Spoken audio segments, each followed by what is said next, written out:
Well, hello, everybody, and welcome to Maximum Libertarian. It's been quite a minute, I guess, since we've actually done a live stream on here. Yeah, it Uh, has. Yeah, it has.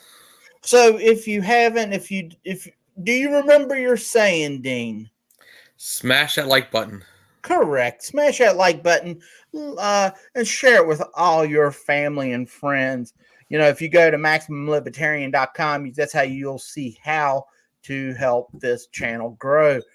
I've got to start doing this again. Uh, it's been a while. Like I said, it's just time consuming to come on and do this stuff and just to having life in general. Yep, So, absolutely. Absolutely. so how's things been going with you? Good. Pretty good. Little couple hiccups here and there, a couple little trips here and there, but I'm doing good. Can't complain. Right. Well, that's good. I guess really, as you can see with the as with the title of the video, caucuses have killed the Libertarian Party. Absolutely. Since I got involved with the LP in 2009, and there's always been, the little fringe groups. Oh, we're the radical caucus, but nothing like it is today. It's as if we're just wanting to pretend that we've got to act like the Democrats and the Republicans and any of the other parties out there. And the two major caucuses that have killed this is the Mises Caucus and the Classical Liberal Caucus. Both of them have done a bang-up job making sure they've either ran people off or they've put so much distrust out there. Why is anyone going to join the Libertarian Party? So absolutely. It's like you're shooting yourself in the foot every time you try to get things done. Right. Back when Holly Ward was running for chair of the state LP here in Virginia, I remember she came to Roanoke and she spoke about the Mises Caucus or members of it were having secret meetings and calling her names and blah, blah, blah behind her back. And she's like, I know about it, but I don't really care, blah, blah, blah. All right, that's fine and dandy. Right now, huh? Fast forward to 2022 and shoot yourself in the, and then she does the same thing. Well, right now, the Classical Liberal Caucus is doing the identical thing, having secret meetings. And once again, I am confused. We have this Classical Liberal Party out there, and then you have a Classical Liberal Caucus. I'm going to go on record. This is what I believe is getting set up. These dipshits are going to go. I mean, the power, it swings back and forth. Bottom line, these guys they want to get back in power of the LP, and then they're going to rename it the Classical Liberal Party.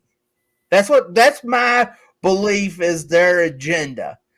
Let's say they try that agenda already with our state. I mean, if they're doing that nationally, they've already done it with our state because they went and tried to dissolve the LPVA and rename it the Liberty Party, then a Classical Liberal Party, and with the same bad actors. I mean, it's all, and it's the sad part is look. You have to watch very closely because you have people like one of the people that were of those seven that are a member of the Classical Liberal Caucus is like a leader there is in the Classical Liberal Party. So you have to watch that very closely. There is a tie between Mr. Fraser in the caucus and him in their party also.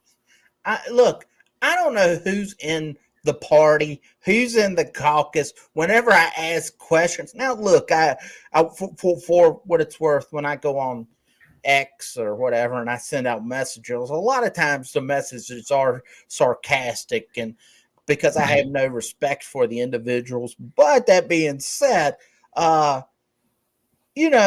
like what exactly is the idea? Because all right, we're going to rename it Classical Liberal Caucus or Classical Liberal Party.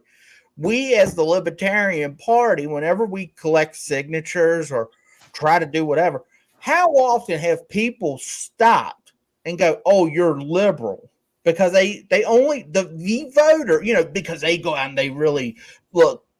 I don't give a damn. Voters don't care. All Correct. they care about is who wins. They don't care about the country, because if they really cared about the country, they would have never voted for Joe Biden. And if they really cared about the country, they wouldn't have voted for Donald Trump. And if they really didn't care about the country, a Congress that has 17% vote approval, but a 92% reelection rate. Exactly. That's how much the voter cares about the country. No, exactly. You care about the winning team. One guy has said that to us before we got kicked out of the gun show. I remember we were sitting there, me and Michael Sell, and we were talking to him, and we said, "Well, why don't you want to be libertarians?" He said, "Because Republicans win." He was telling us, we told him how bad they are. He agreed with it, but because they win. So what the hell are we doing here now? Good job. Congratulations to Classical Liberal Party or the Liberty Party or whatever the hell they want to call Where them. the hell I want to fucking call themselves that day? Right. I don't care. They make me angry. Who doesn't? What's that Facebook page? Because I no longer go to it anymore. The Action Caucus. Yeah, that's all that is. That is a big cover up for the fucking Classical Liberal Caucus. It's trash. And I keep this is what it was. They were saying, you made a comment and you said something about the 7 bad actors. And okay, cool. But they were like, there's not 7 of them. There's 11. I assumed that meant they had 11 people that wanted to take over each congressional district. I said, please come take this seat. I want to give it away. No one responds. This is what I get. You've talked to them. J, K, LMNOP. They're not even telling me. Let me help you, stupid. But what's going to happen? But come. Next year, there will be a convention in the 6th district. More power to you. Hey, if you want it now, take it. Take it from the Republic. Better. There's a 9th congressional district one this Sunday. Come on. They will not, because Mises Caucus have been hell-bent on running people out. Because, look, our friend, and I'll say he's a friend, Derek Maddox, down in Lynchburg, ran out. I saw this stuff that was talked about him. It was trash. He was a hard worker. He got ran off. One of the hardest workers, one of the hardest working activists I've ever come across. We have so many people that will come out and spend their look. He spent a lot of money, just like everybody who does this, and he gave up something that, just like any volunteer, he gave up his time. That's worth more than your money, because you can't get that back. You can get back $100. You can't get back time. Right. Classical Liberal Party are now doing exactly the same thing. And let me back up. It's not the party, because I don't know what the fuck they're doing. It is the party. No, well, you got the caucus, but you don't. No one will say, what's the problem? Well, what are you doing here? What's the deal? Because here's the thing: the chair of that party is promoting Chase Oliver, a libertarian. Like, what your end goal is absolutely correct. You're seeing is absolutely correct with the end goal. The end goal was to try to take the party back over. But why try to dissolve a party to take the party back over? It makes no fucking sense, and it's stupid. I have no clue. Well, look, like we've talked in the past, they had the votes for dissolving the party. Not technically by the Robert's Rules of Orders or the way it's supposed to be. Look, they had the votes. So even if they would have done it by Robert Rules of Order, wouldn't matter. 2/3 they never got. No, they wouldn't have. They had plenty. They could have easily not. They could have stayed and fought with people. Correct. But what they did was they tucked their tail and they ran. And if they were so hell bent, like I watched it was funny because we're doing this because I watched the SEC meeting over. Like, it was well said. Like, why don't you just quit? Why don't the two top people in there, Celeste and Holly, just quit and make everybody, if you were that hell bent on starting a new party, just quit and let it be. But now they had to try to dissolve the party, and they didn't have the 2/3 majority. They did it the way they did it, and that's why the party's not dissolved. That's why we are still standing. But the problem is, like, you're going to try to sit here and I see you're exactly right. They're sitting there in a position to try to take the party back over and like run us over, and because they're in Liberty. There's a couple other state affiliates that are involved in this like alliance type thing. I forget what it's called, but it's got like Massachusetts and a few others that have like the secondary libertarian leaning parties where they are in like a little stable together and right. are trying to make that they don't want to be involved with the LNC.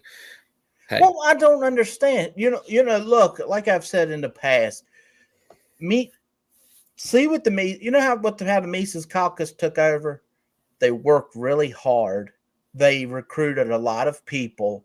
They came to the national convention and they voted for the current chair and all that good stuff. Correct. All right. So instead of tucking your tail and running, why couldn't they have sat there? You recruit a lot of people, go to the LNC 2 years later, have them go to the national convention, and they will vote for your candidate as long as they're not garbage. Correct. But what they've done is you're seeing a lot of libertarians right now. They're posting financials of the LNC. They're posting about like membership on a decline.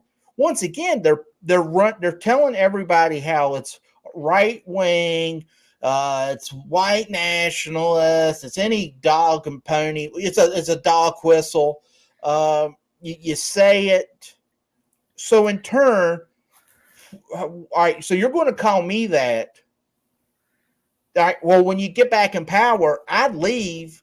Now, who's going to take over this area? So it's funny you say that. There's a Facebook group for like people that want to be delegates from 2024. It's like an uncensored group, and I put a post there, something very similar to this, about how we need to get off of this caucus BS and get work together. And I'm more libertarian than you. Gets used so much. Like, who are you to tell me I'm not libertarian enough? Who am I to tell you that? I'm sorry about that. Go ahead, finish it. Were you done? Who am I to tell you that you're not libertarian, more libertarian than me, and I'm not more libertarian than you? Like, who are you to make that judgment? And what I'm seeing, and as I stated it, caucuses have put up certain presidential candidates that they're supporting, and then there's a few that haven't, that are like in the middle, like Mike Dermott and Josh Smith. They're not tied to a caucus. The Mises Caucus put up somebody. Chase Oliver's pretty much the classical liberal caucus person. So these caucuses, even though they state they don't, these caucuses put up their pony, basically, like you said. So let's stop this bullshit. Like, this is not what we're supposed to be doing. This is not the way it's supposed to be done. We're supposed to all be working together. And the more we have caucus infighting between people, the smaller this party is going to be, smaller and smaller and smaller. We're already small enough. We're self-destructing ourselves and killing ourselves, basically. It's completely unreal. And I guess I just get on X, and I look at all that sewage that's on there, and it just frustrates me so bad that I wanted to get on here and complain. And I want to go on record and let people look. I have nothing against people that are part of the Mises Caucus. I have no issue about people who want to be in the classical liberal caucus. I don't understand caucuses, and I'm not going to play like one's bad and the other one's the good guy, because they're both doing the exact same thing, running people off. Like I said, holding secret meetings. There's nothing I'm going to do. I'll tell, like, when I do the political stuff, unless I get there's things that are on the record, but you're never, ever going to see me do anything where I would hurt the party and tell people not to run. I had an individual reach out to me back in 2017, and she said, are you guys going to run anybody in the 6th district? I said, no, we're not, because we don't have anybody. And she says, well, why don't you run? I said, well, one, I don't have the time or the money and so forth. Well, we can't let Ben Klein get in there, because if he gets in there, then he's going to be horrible. We need to let this idiot Jennifer, Lewis get in there, and then we'll get her out the next election. And she's like, if you don't want to run, why don't I run on y'all's before you guys? And I said, aren't you part of the Republican Party? She said, yes. And then I was like, well, why would I do that? And I think I might have ended the conversation, because this is a lady who is she's very smart. I voted for her before when she was running against, I'll tell you the secret. When she ran against Bob Goodlatte, okay, she primaried Bob Goodlatte. Yep. She sent this message to me. This 2017. But you know what she would have said a couple years later? Republicans only run, or libertarians only run people to hurt the Republican Party. Yep.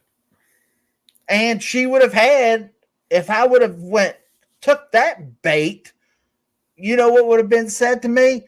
You're absolutely right, because I ran in someone just to hurt Bob Goodlatte or Ben Klein. Yep.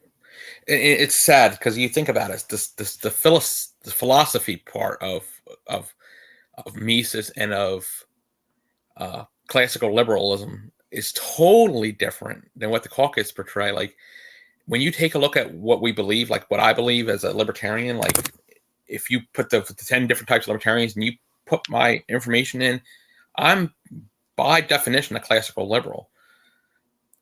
But the Mises caucus also doesn't fully run what Mises is about. Like, it makes no sense to me. It's just, it drives me up the wall. And yeah, you know what? The Mises caucus runs under this, Ron Paul revolution is pretty much how they were developed. Like, Ron Paul was a good guy, great guy. But why do we have caucuses named after things that they're not actually promoting? Like you said, why have caucuses at all? But when I was chair of the state party, or the vice chair, or secretary, whatever, I wasn't about caring about caucuses. Like, it was about doing the right thing for the party. And I don't know what happened. It just like went downhill even worse since then. And we're to the point where we're sinking. Look, we're self-sabotaging ourselves. And I can read the tea leaves. There's not been one election we've ran where I don't think we should not have been double digits. We should not have made, not just like take the 3% that hurts one of the candidates. We got a problem this election coming up. We got a problem in 2024. We got a big problem. Because we have a third party. We have a third person running, who's a Democrat, running as an independent, who is going to take potentially 16, 17% of the vote, 18% of the vote. And we're going to be left with even less than 1% of the vote, no matter who we put up. I believe, honestly, I do believe we would we could still make a major inroads. But the problem is, as you know, as I've seen it, when you ask for help, no one comes out and helps. Nope. When you ask right now, Josh Huffman running up against Mark Obenchain, he put out a thing and says, hey, I could do $700. I'm trying to raise that. And if I can get that, then I can put an ad in all the newspapers, which he wants to get ads out. Okay. He still has not gotten $700. We live in a district that has 770 some thousand people, and you're telling me that we can't, that $10 can't come from a libertarian, then we'll throw out the 700, because not all 770,000 people are libertarians. I get it, but people aren't even libertarians won't even donate to this guy. And I know libertarians aren't donating to Michael Bartlett and David Krantz, both good guys. When you ask them to work the table, they don't come out. But then they'll sit around and say, I'm more libertarian than you. I get tired of hearing about the NAP, non-aggression principle. I understand the NAP, but that gets thrown around a lot. I can care less if you sign it. And then we got people who wait to the last minute and try to get the endorsement of the Libertarian Party. Well, one, if you sign it, just because I'll sign, if I sign something doesn't mean anything. It doesn't mean that you mean it. Show me how, show me with your actions. It's like when people say, hey, we'll use The Rock and Oprah. You know, they got into took a lot of heat because they were raising money for Maui. And then everyone came out and was like, hey, aren't y'all billionaires and millionaires? Why don't y'all throw in your own money and rebuild the land? What they could have done is say something like, well, we're doing a fund. We've got all of our friends. For every dollar that gets donated, we're going to match it up to a certain point. Now they're throwing their own money in there. So now, all right, well, if I throw in $5, I know Oprah will throw in $5, or The Rock would, or whoever they get to work with them. You know, it's things like that. But if we don't come, like right now, and we've got Chase Oliver coming to the 6th District. He's coming all over Virginia this month or this week. And but I can tell you right now, we've got a couple good candidates. I'm not endorsing anybody right now. I know who I like. Me and you've talked about it. I won't endorse anybody just because I'm going to do whoever's the candidate I would push. Now, if I don't like the individual, they're going to get the bare minimum. And well, there's one candidate on that list of the FCC filing I would never support, no matter what. Right. Well, his name's Jacob Hornberger. Yeah. Well, even if he got on there, what I would do is I would do the bare minimum. But if there's other people that, I can name a couple other probably people that if they got on the ballot, I would just give the bare minimum, but I would do my job.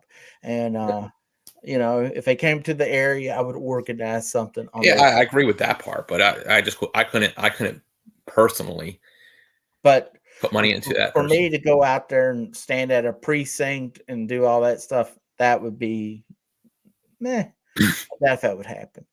But I do say, once again, I think we've got very good potential. I truly believe we could easily get 15% of the vote again. I know you talk about Robert Kennedy getting that 15, 16%. Here's the thing, though. Could we tear it that bad that we get it's so good that we have get the 15% for our candidate, 15% for Robert Kennedy? Then it's like a big runoff between 4 people versus the 2.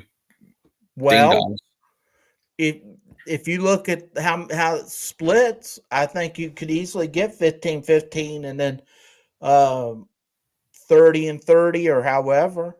I think there's a high probability that we could do it if we put up good candidates. Correct. And I think we got a couple really good candidates.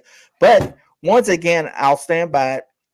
What should have happened, and it should even happen this year or next year, 701. So-and-so's our new president. We didn't get in there. We're now just looking to see what the percentage was. But we should start a fundraiser for 4 years to do a massive television and internet. Like, I get up at 5 in the morning, 3 in the morning, I'm at work, and I can watch an infomercial with sex toys. Or extends to grow my penis or whatever. So in turn, why isn't the Libertarian buying an infomercial? Put it on. I roll in at work. Hey, who the hell is Joshua Smith or Chase Oliver? Who the hell is this? Well, now I'm going to sit there. Now all of a sudden, I'm going to donate because they said something I liked. I watched it. ECW. professional wrestling back in the 90s became famous, Paul Heyman would get television at like 1, 2 o'clock in the morning in New York. And because he would do that, people coming home from the bars would watch ECW, and it started getting picking up. I can attest to that because I lived in New Jersey where they would play that at 1 and 2 o'clock in the morning, and I would stay up just to watch that. Like, here's the thing: you can put something about our candidates in between 2 erectile dysfunction medication infomercials. Yeah, it's truth.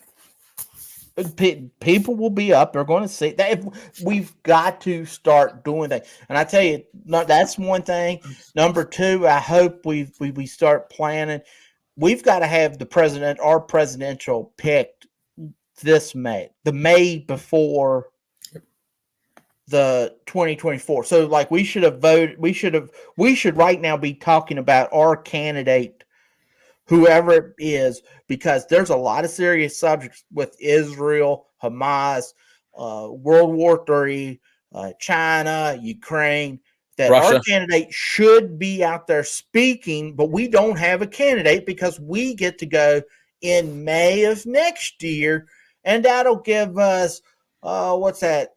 Less than 6 months. July, August, September, October, 5 months. We're going to have to tell people who our candidate is. If we had 18 months to tell who our candidate is, it would be wonderful. That's what we should do. And I hope that's the LNC. I pray that's one of the things that we make the adjustment, and we've got to make the adjustment. Hey, it'd be great if we can get those like infomercials. You know, you can grow your penis and freaking learn about libertarianism all in one night. Absolutely. And I'm telling you, the state party should start looking into doing fundraisers, because look, it's one thing to ask someone, Dean, will you give me $100? And you go, sure, for what? And I'm running for Congress, or I'm running for whatever.